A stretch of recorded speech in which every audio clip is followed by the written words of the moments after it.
पूरे गांव में हमनी के कुल हमनी के अपन लोग बा, हमार गर्जियन हमार माई बाप लोग बा।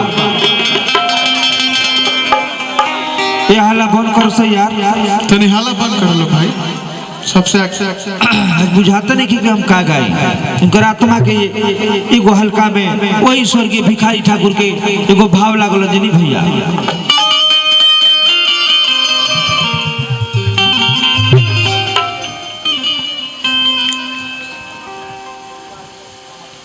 अरे की कवना बिरछिया चिरई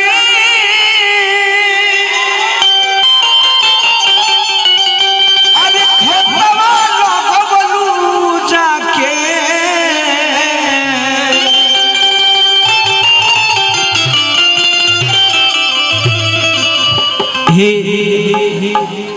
हे आत्मा तू कहाँ चल गइलू?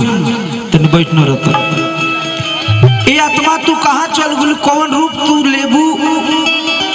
जहाँ भी लेबू वो घर के परिवार हमारे बाबूजी हम बड़का बाबूजी सब लोग पूछेला वो आत्मा से कैसे।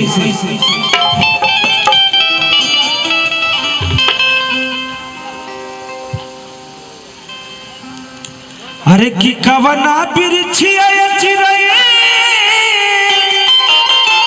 अरे खेतवा लगवलू जाके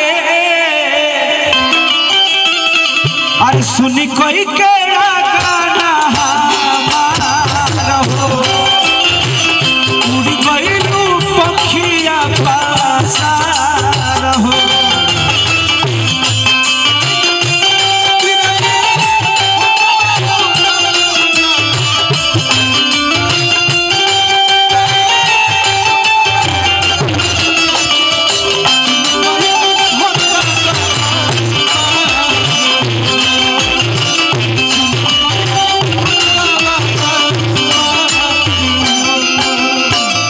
आत्मा के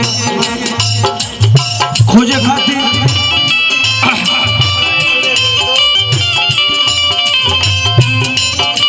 ये दुनिया में वह महान होला जे अपने बाप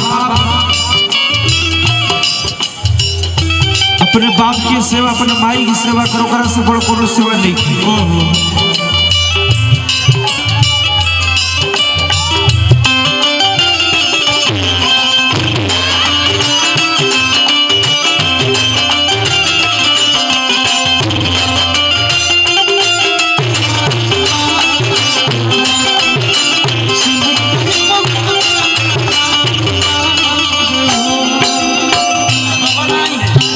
आज उकरा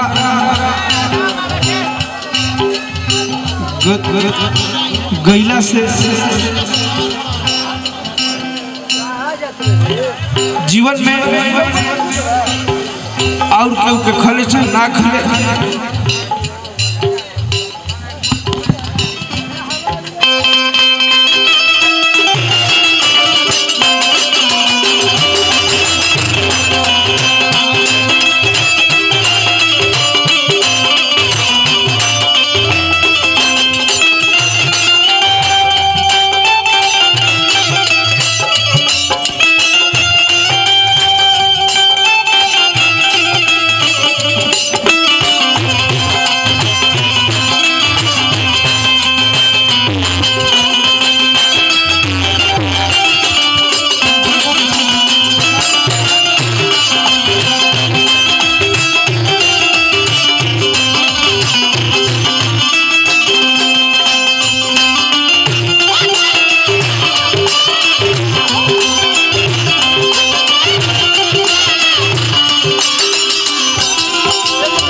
सब उनकर लड़का लोग पूछत रहे। हम तो नाते हुए हमारे बाबूजी बड़का बाबूजी चाचा सारे घर के लोग आज दान पिंड करत हुए आ कौना भेष में हुई है सब लोग खोजता।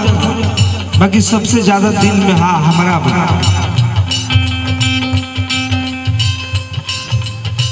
तलवा तलैया से पुछनी चिड़ैया से कहीं नहीं खेला करत हमारो खो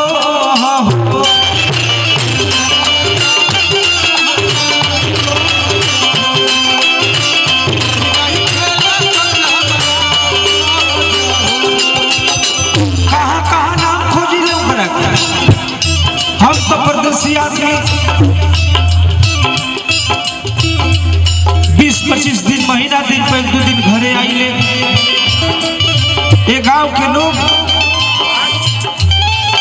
हथिया नरेश लाखों रुपया पुरस्कार माई बाप के सेवा समझ के दुनिया में कुछ नहीं किए। बैठ आई हमारे गार्जियन, हमारे मालिक, हमारे गुरु, हमारे भाई कृष्णा भैया जे आज के डेट में हमारे भाई से भी बढ़ के भाई के प्रेम बा। कवि जी को लाखों प्यार आशीर्वाद भाई बाबू